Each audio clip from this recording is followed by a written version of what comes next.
الشيطان الرجيم بسم الله الرحمن الرحيم إن الصلاة كانت على المؤمنين كتابا موقوتا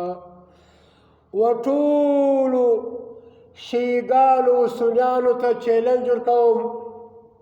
پډاګ ورکوم کم از کم 600 ډلې دي په شیګانو په سنیانو په تصوف کې بیا خاص کر کم څوک چې د الیاجس دعوه کوي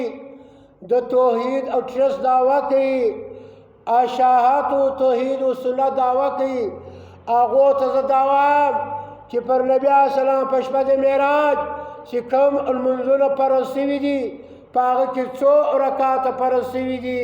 او څه رقم فرض شوي دي دغه د دې مروجه دغه په وراثت کې ورته امیلاو شوی لمونځ دی چې ثابته کړي چې د سهار لمونځ په شپه د معراج دوه وو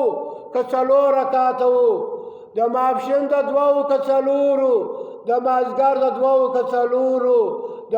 ماښام د دوه وو که دریو د ماخستن د دوه وو که څلورو بیا په مسافري کې څو شو او په کور کې څو شو چیلنجر کوم اے الیاجسو اے توحید او ټرست والا سسی پیپرکیز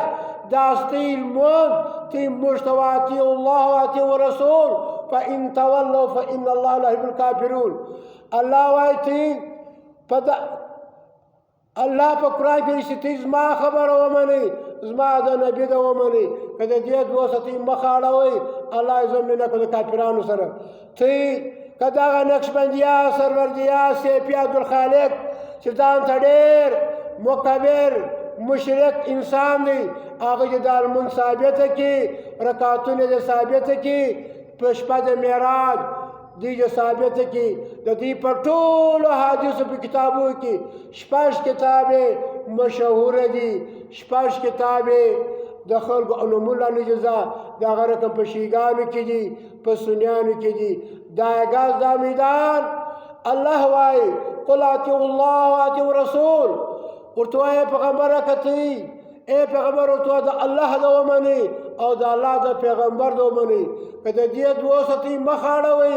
فإن تولوا فإن الله لا يحب الكافرين که څوک د الله د قرآن څخه د نبي د حدیث مخه اړوي دا کافر دی د دې سره الله مینه نه کوي وما يجحد بآياتنا إلا الكافرون الله زما د آیاتو انکار نه کوي مګر کافران خلک ومن لم يحكم بما أنزل الله فأولئك هم الكافرون الله څوک چې زما په نازل شوي کتاب فیصله دا کافر هم دی ظالم هم دی فاسق هم دی ایتونی بکتاب من قبل هذا واثارة من علم ان كنتم صادقین اے الیاجسو اے پنشمیرانو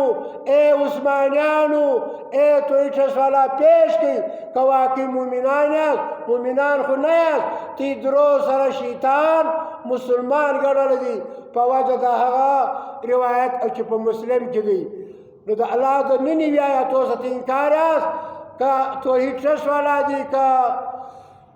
که الیاجس دا د الله د قرآن انکار دي وایي شیطان د نبي السلام مسلمان شوی دی ایتونی بکتاب راوړئ د الله د طرفه یو کتاب یا پر موسی علیه السلام پر عیسی علیه السلام پر داود علیه السلام په دې قرآن کې یا د نبي په سنت کتی پیش کی د دې رکعتونه که مؤمنان یاست مؤمنان خو نه یاست مشرکان یاست واخر دعوانا الحمدلله رب العالمین